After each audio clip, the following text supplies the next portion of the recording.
안녕하세요. 독일어 신문 읽어준 남자 독신남입니다. 얼마 전 오징어 게임에 대한 아주 의미 있는 칼럼이 미국에서 나온 적이 있습니다. 물론 이 평론은 오징어 게임 성공을 설명하며 K 컨텐츠가 어떻게 헐리우드를 위협하는지에 관한 내용이었는데요. 블룸버그 통신은 한국 컨텐츠가 헐리우드의 위협이 될 수 있다고 전망했던 것이죠. 주식 관련 소식을 중점으로 다루는 블룸버그 통신이 왜 이렇게 과장된 해석을 내놓았을까요? 물론 왜 이런 분석을 블룸버그 통신이 내놓고 있는지 그 자세한 내용은 알려지지 않았습니다. 어쩌면 전혀 과장된 해석이 아닐 수도 있고요. 그런데 이런 기사의 내용은 블룸버그 통신만 하고 있는 것이 아닙니다. 독일 유력 일간지 디 벨트지도 작년 2022년 한류로 인해 백인 남성들이 지배하는 대중문화 세계는 이제 끝났다고 보도했던 적이 있었습니다. 기존 미디어 시장의 권력자들이 K 콘텐츠 등 이제 변방으로부터 도전받고 있다는 주장을 직접적으로 하고 있던 것이죠.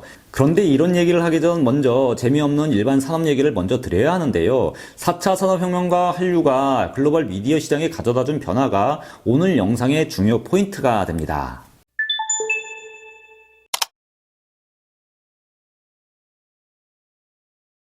4차 산업혁명 시대에 사람들이 살아가는 방식은 현격하게 달라졌습니다.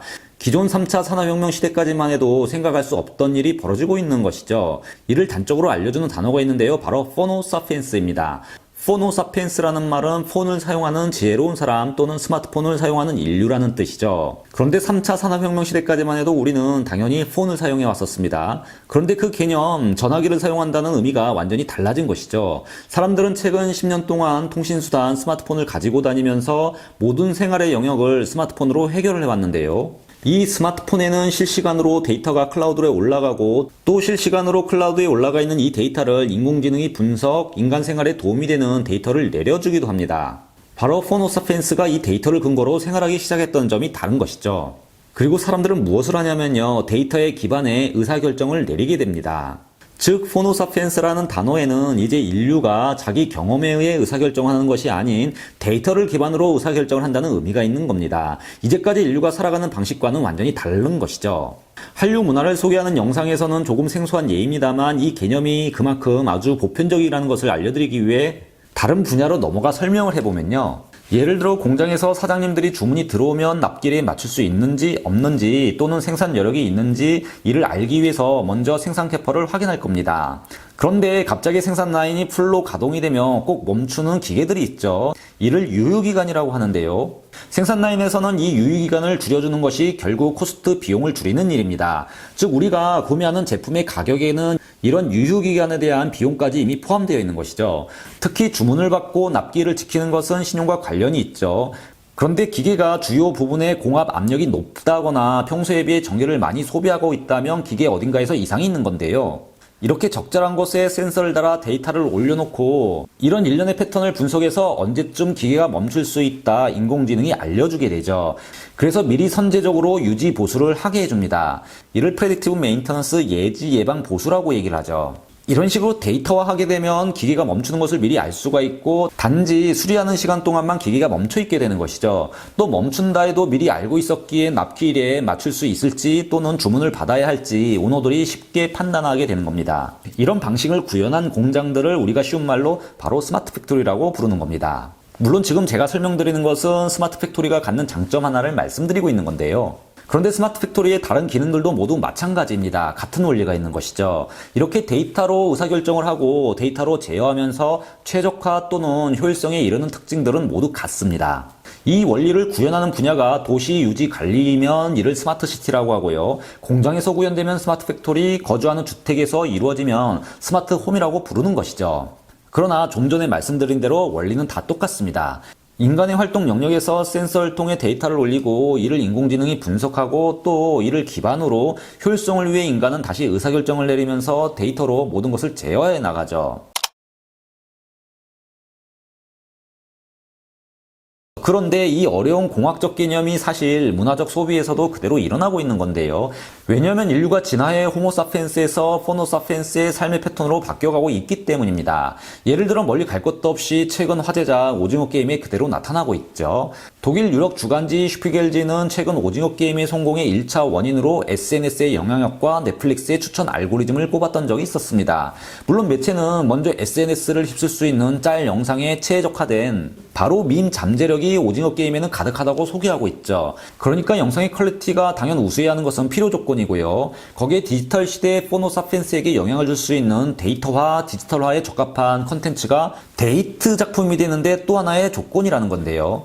바로 오징어 게임이 온라인상에서 쉽게 공유되는 밈의 잠재력을 갖춘 콘텐츠였다는 것이죠. 왜냐하면 사람들은 이제 SNS라는 플랫폼이 내려주는 결과물에 의존해 어떤 영상을 소비할지 의사결정을 하고 있다는 겁니다.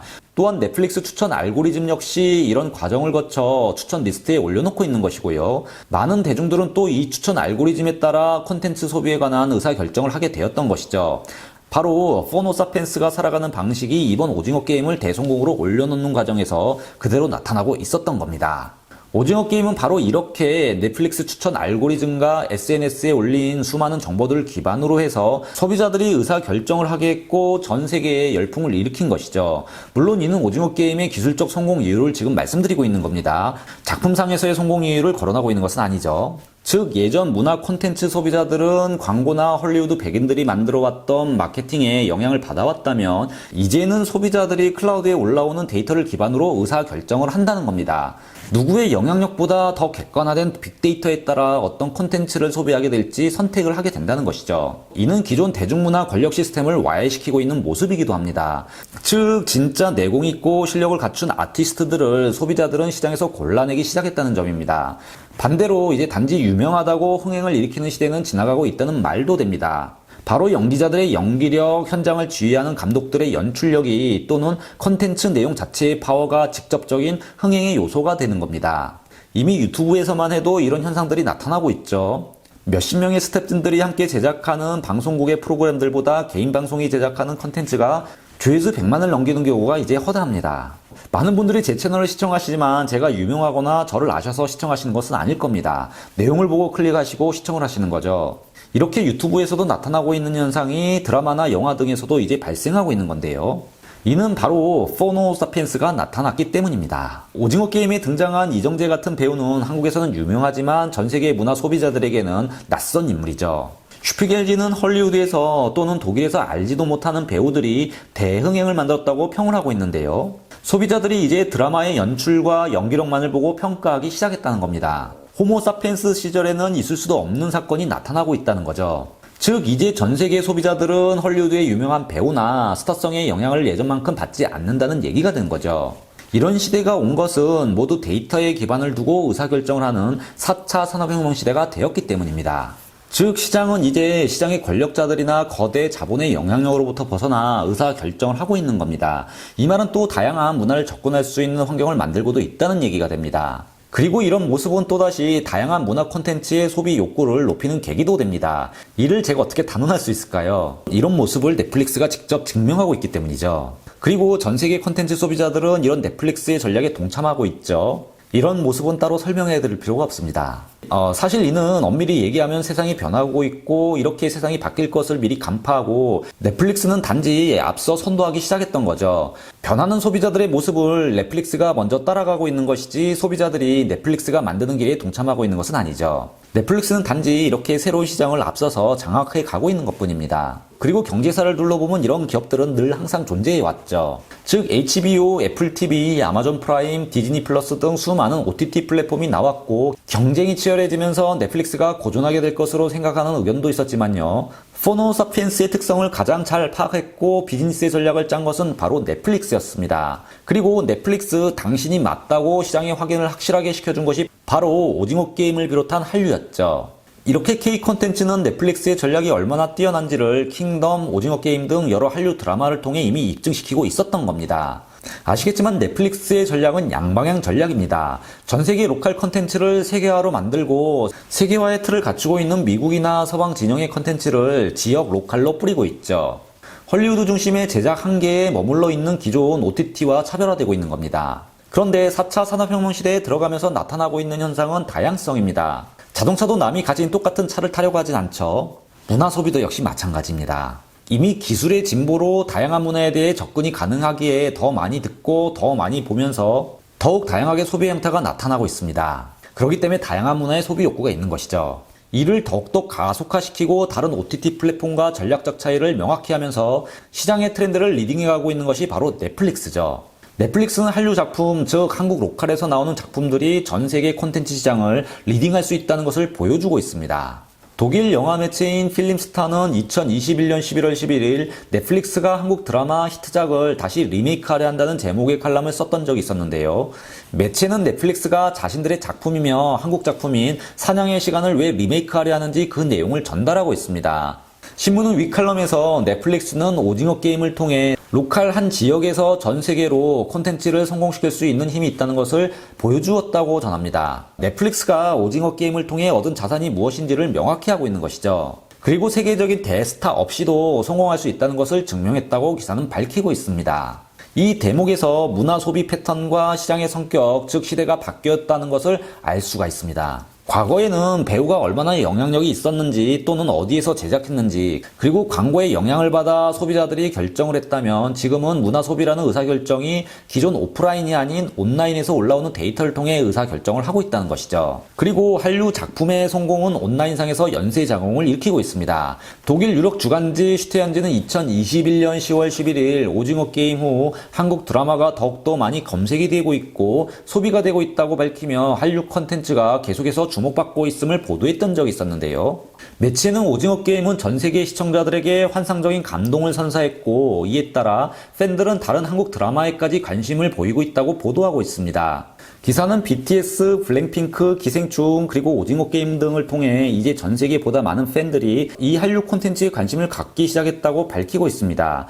그러니까 이런 흐름이 단순히 오징어 게임 하나로 만들어진 것이 아니라는 것이죠. 이제까지 한류라는 거대한 파도가 수많은 세월 동안 여러 작품과 아티스트들을 통해 누적된 결과를 만들고 있다는 겁니다. 그리고 오징어 게임은 이제 K-드라마에 대한 관심을 더욱더 만들어가고 있다고 보도하고 있습니다. 몇몇의 K-드라마는 오징어 게임처럼 금단 현상이 일어나고 있다고 전하고 있는데요.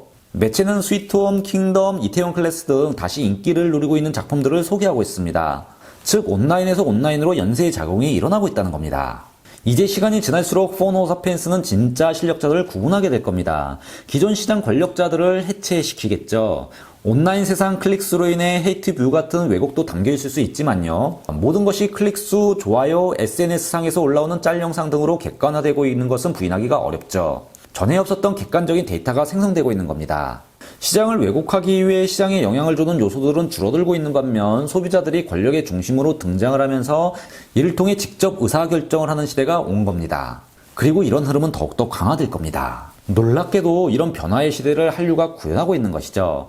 한류는 새로운 미디어 시대가 어디로 갈지 명확히 방향을 제시하며 기존 콘텐츠 제작들에게 시장이 변하고 있다는 것을 알고 있는 겁니다. 또한 기존 미디어 권력자들의 시장 지배력을 한류가 해체시켜 가고 있는 것이죠. 엄밀히 얘기하면 포노사피엔스가 해체하고 있는 것이고요. K 콘텐츠가 길을 열고 있는 것이죠. 즉 헐리우드가 K 콘텐츠를 두려워하고 있는 이유이기도 합니다. 지금까지 독일어 신문을 읽어준 남자 독신남이었습니다.